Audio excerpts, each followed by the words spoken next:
I think some of the things that we've talked about today would be really, really important. So relational processes and care, a way in which young people understand who that person is that's coming to see them, that they understand what the role is and how often they'll see them, and also relational in language. So quite often there's a sense in which we create more fear in the language that we use.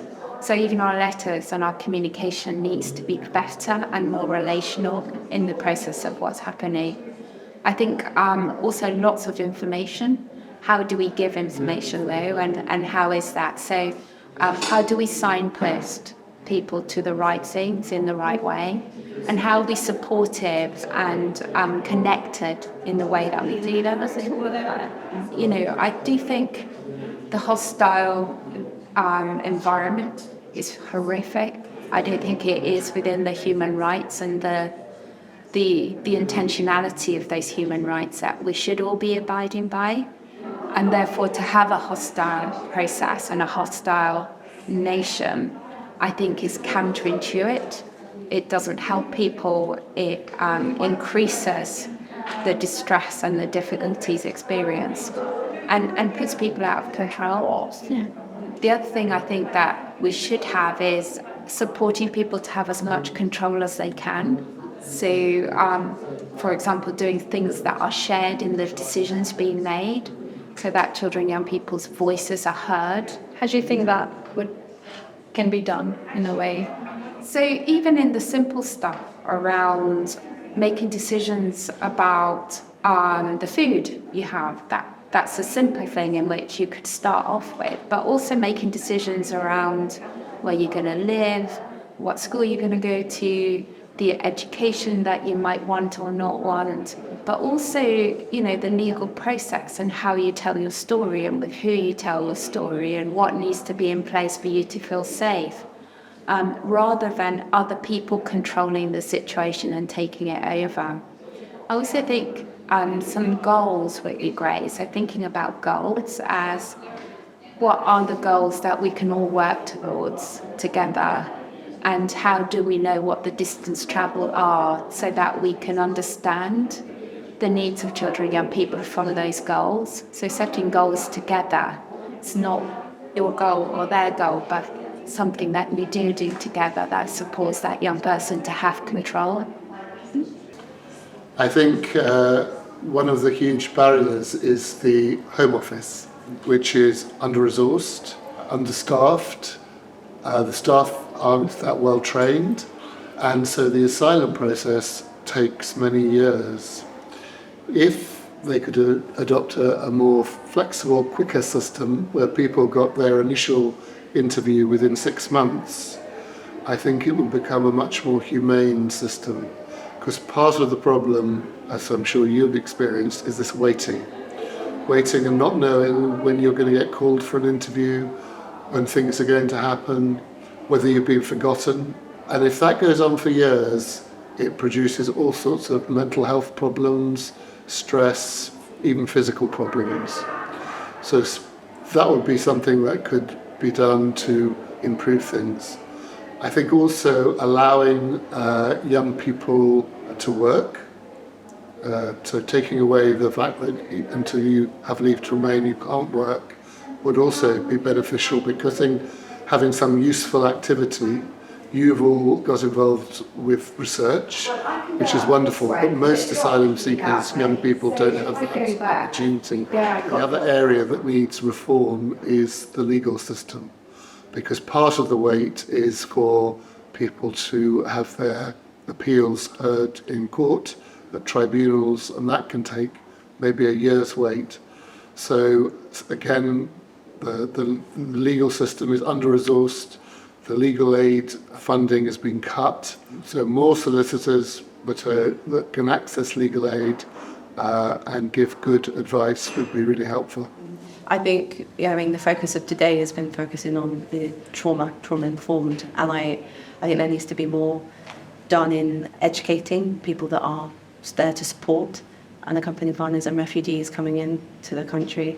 I think that a lot of the conversations today have been around relational and building relationships and trust.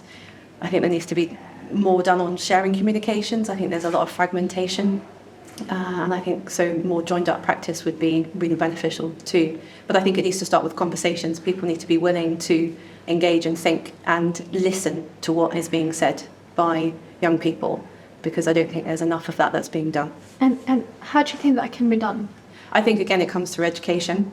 I think coming from my background in terms of psychotherapy, that's like kind of looking beneath the surface of the spoken words, so thinking about the behaviours that are present in front of you as well as what it feels like to be with someone. So I think educating people on the impact of listening to trauma stories or education about different cultures and different communities and what that means in relation to mental health.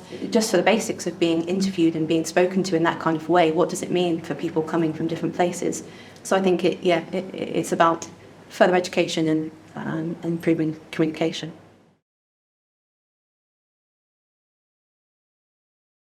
Often there is a lack of understanding around trauma and what trauma creates and how children and young people struggle to talk and tell their story, and that stories aren't linear, stories are all over the place, and it's almost like if the story is not told in a certain way or if it's not linearly told, that there's a sense of disbelief or a lack of understanding from professionals about what trauma creates also in storytelling, so things you try and forget or you remove yourself from in response to the fact that that story is so traumatic and so triggering. Well, I've learned from hearing your talk about you as Albanian asylum seekers, how stressful it's been, but also how resilient and articulate you've been during that process.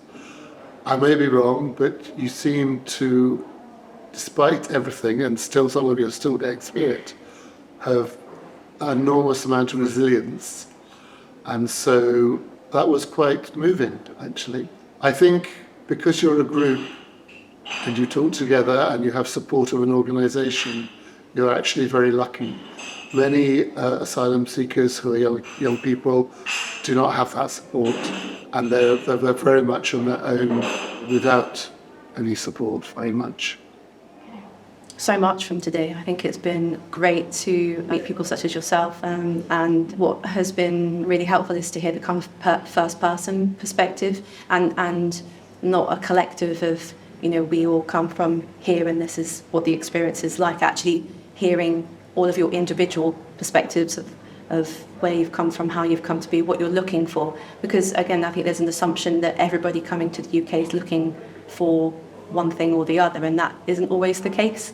People are coming over here for very different reasons, some of that are the same and some that are different. So I think I've really taken away from today your particular experiences, but also the passion that you all have, and I think being with like-minded people. So I've really enjoyed networking as well today. I think there should be more events like this where people can have the opportunity to come who are curious and want to share their experiences, but also want to listen to what other people are doing and what they've been through.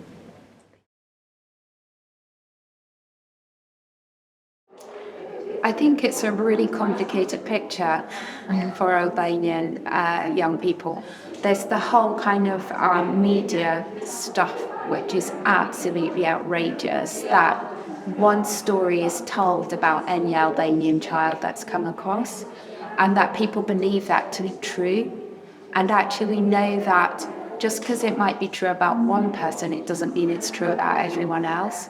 And there's nothing to disperse those stories, nothing to stop those stories continuing and those headlines to go out. I think the other thing is Albania itself. The fact that people don't understand the complexity of what people are experiencing, the fears they have, the consequences to them being in Albania, and just how terrifying that is. So from my perspective, I think quite often Albanian young people have a much worse time in the asylum system because they don't know what's going to happen next, and that loss of control is huge. but also to live in that for year on year on year is really counterproductive around emotional health and well-being. Well, I mean, you highlighted in your talk some of the problems, people not understanding the situation in Albania, not understanding the culture. You all speak excellent English, but I guess when you first arrived, perhaps you didn't, and having to learn English is quite hard. I think one of the particular issues with Albanians is the bad press that has been going on, and that there are incidents where there are gangs of Albanian criminals in the UK who have been caught and sent to prison for crimes, and that is very bad for the image of Albania.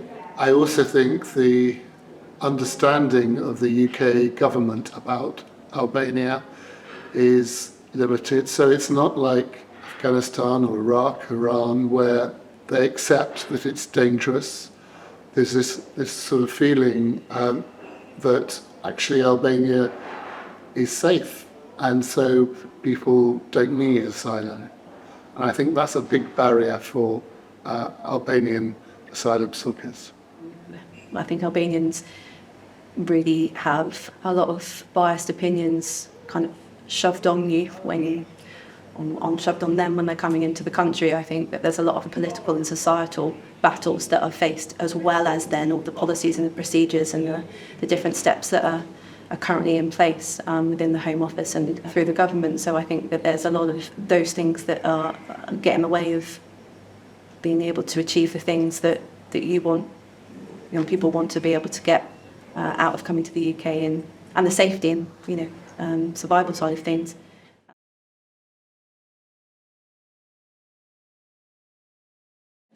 I'd want safe passage. I want safe passage for every child, so that they don't have to be in the back of lorries and experience that journey. I literally, if I could do anything, I'd wave that magic wand, and I'd get rid of the hostile nation. Do you think there might be a way for you to kind of contribute to these changes, let's say, even like a very small step? So I've signed lots of petitions and stuff.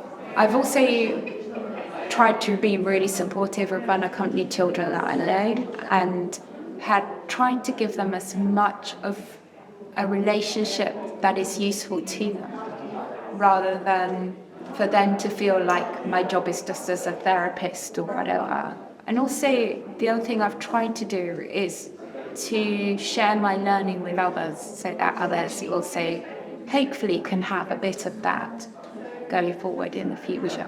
I think it is limited, because I think the changes will only come about with the change in government in the UK. I think the current government is so fixed on being anti-asylum that it won't change. Maybe in a year's time there will be a different government, and they may have a different view about allowing asylum seekers to work, about speeding up the process, making it more easy, perhaps. We are desperately in need of people to help, to work, and a very simple solution will be to allow asylum seekers to work. Personally, we do, as a charity, we're a charity in Southampton, we campaign for asylum seekers, we contact members of parliament, we write to the government, we are involved with national charities like the Refugee Council in campaigns for supporting asylum seekers. So we do a whole variety of things, really. But to get change to really occur, I think it will be a change of government. I think it's really difficult. I'm talking today again, listening to you all. There can be a sense of hopelessness and helplessness. And I think that currently the way in which the Home Office is set up, it makes that message and that feeling even louder. But actually being with other people kind of talking about this stuff, I think enables voices to be heard, and they enable them to get louder. And I hope at some point it will get to a point where people won't be able to not listen, that it's going to be loud enough for people to really to really hear. And I think joining up and having these type of events is really, really crucial for that. So I hope that bringing kind of the knowledge that I have from the research that I've done, but also, again, just having these kind of conversations with you guys and talking to other people outside of here too, just spreading that information.